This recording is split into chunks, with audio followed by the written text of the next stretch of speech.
Gotcha.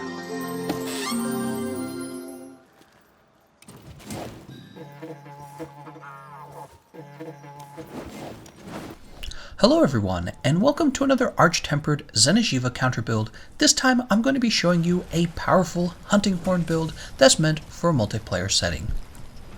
The first thing you're going to notice is that I brought the good old bone horn, a hunting horn that was originally one of the top options when the game launched, thanks to its access to the attack up extra large buff, as well as triple augmentations and the elementalist skill. It was eventually replaced by the Deep Vero, the Roar Blaze horn from Lunastra, and the Sleep horn from Kov Teroth. However, the bone horn has returned to the hunting horn meta in all of its boniness, thanks to the release of Arch Tempered Xenojiiva. That's because even though it falls behind in damage compared to those other horns, it really isn't that far behind in terms of damage. And what's making it stand out for the Arch Tempered Xenojiiva fight is one of its uniquely useful buffs called Environmental Damage Negated. Environmental Damage Negated is going to allow everyone on the team to ignore floor damage caused by Xeno'jiiva's energy attacks. You know, where the floor starts to glow kind of an orange color, and when you stand on it, you're fire blighted and you take ticks of damage. This environmental damage is a signature characteristic of the difficulty in this particular Elder Dragon fight, so being able to ignore it is a huge advantage, something a lot of players were quick to notice when he came out, and so everyone started recommending the Clear Mind Charm, which gives you the Heat Guard skill. And Heat Guard is working the same way as the Bone Horn's environmental damage negation buff. They're both allowing you to ignore that floor damage. So this means if you're on a team of friends, you can tell them to make use of the charm slot again. You know, basically tell them to put the Clear Mind Charm away and build for damage or build for defense, whatever it is they're going to do. And this is a pretty serious boost for any build, making use of the charm slot, right?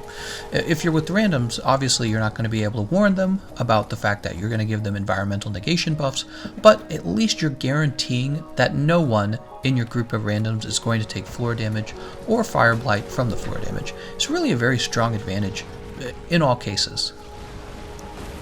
So, beyond the fact that you're really getting a powerful counter buff to the Arch Tempered Xenojiiva fight, the Bone Horn also comes with the attack up extra large buff, which is really the most valuable buff any of the horns have right now, especially for team fights, because you not only give it to yourself, you're giving it to 3 other players, which is a really nice damage boost. The other thing I've done for the build is I put wide range level 5 onto it, so that you can also give everyone on the team Demon Drug and Might Seed, as well as being able to heal players or eat a Nullberry for them.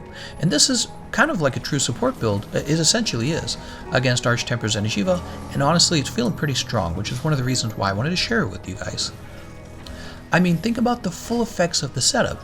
You're placing the environmental negation buff on everyone, which means now they all get to use their regular charm slots and not deal with all the damage from the floor and the fire blight. Then you're stacking triple attack buffs between Demon Drug, Might Seed, and Attack Up Extra Large.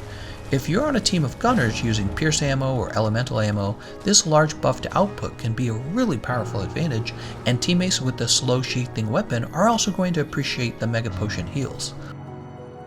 Now, before we talk about the actual build, I have some really useful tips that will help you make the most out of this hunting horn setup.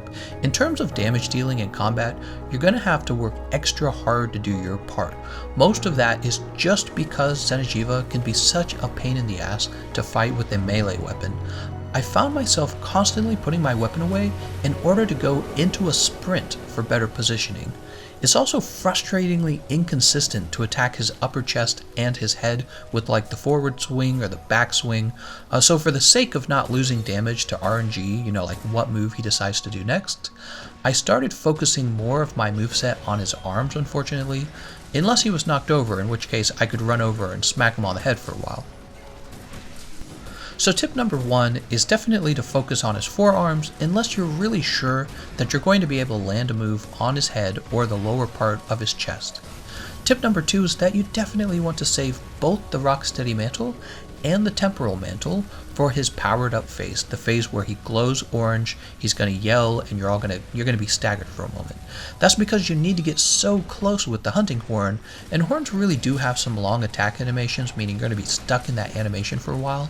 so you'll want a way to stay aggressive but also be safe when he's using his more powerful attacks. If you don't have the Rocksteady Mantle, and I realize some of you guys don't because it's a pain in the butt unlocking Rocksteady Mantle, go ahead and bring the Dragon Proof Mantle. A number of his energy attacks do dragon damage, so that's another option. Yeah, I suppose you could also bring the Vitality Mantle if you really wanted to. That's another option. For tip number 3, I wanted to mention that you're going to fall out of blue sharpness a few times in the match, since I couldn't afford to bring handicraft onto the build. The correct way to deal with this is to simply sharpen your weapon whenever Xeno'jiiva is flying in the air. So he jumps up in the air, and he floats around and he does a few dumb attacks. Well, that's a great time to sharpen your weapon, especially if you have the Temporal Mantle active, because if he happens to shoot a beam at you, you'll just jump through it. But even Rocksteady Mantle, you should be able to tank one of his shots. So yeah, I just sharpen when he jumps up in the air, because obviously can't really do anything else other than fire pods at him, which of course, you can pick up pods and keep shooting at him, especially if your weapon is already full on sharpness. You could also use him being in the air as a moment to eat a fresh Might Seed or to heal other players up. And finally, for the last tip, tip number 4, I just wanted to remind you to always bring a Farcaster in case you need to fly back to camp and pick up more consumables. Okay, and now that I'm done with the combat tips, I can go ahead and show you all the build. Notice for augmentations, I have one attack augmentation, one affinity augmentation, and one health regen augmentation. You could drop the attack augmentation for an additional health regen augmentation. That's really up to you. I really preferred the extra damage. I feel like just because Xeno'jiiva is moving around so much, you really want to do as much as you can to build up your damage, but health regen augmentation is also very important. It's just, again, it's a preference thing.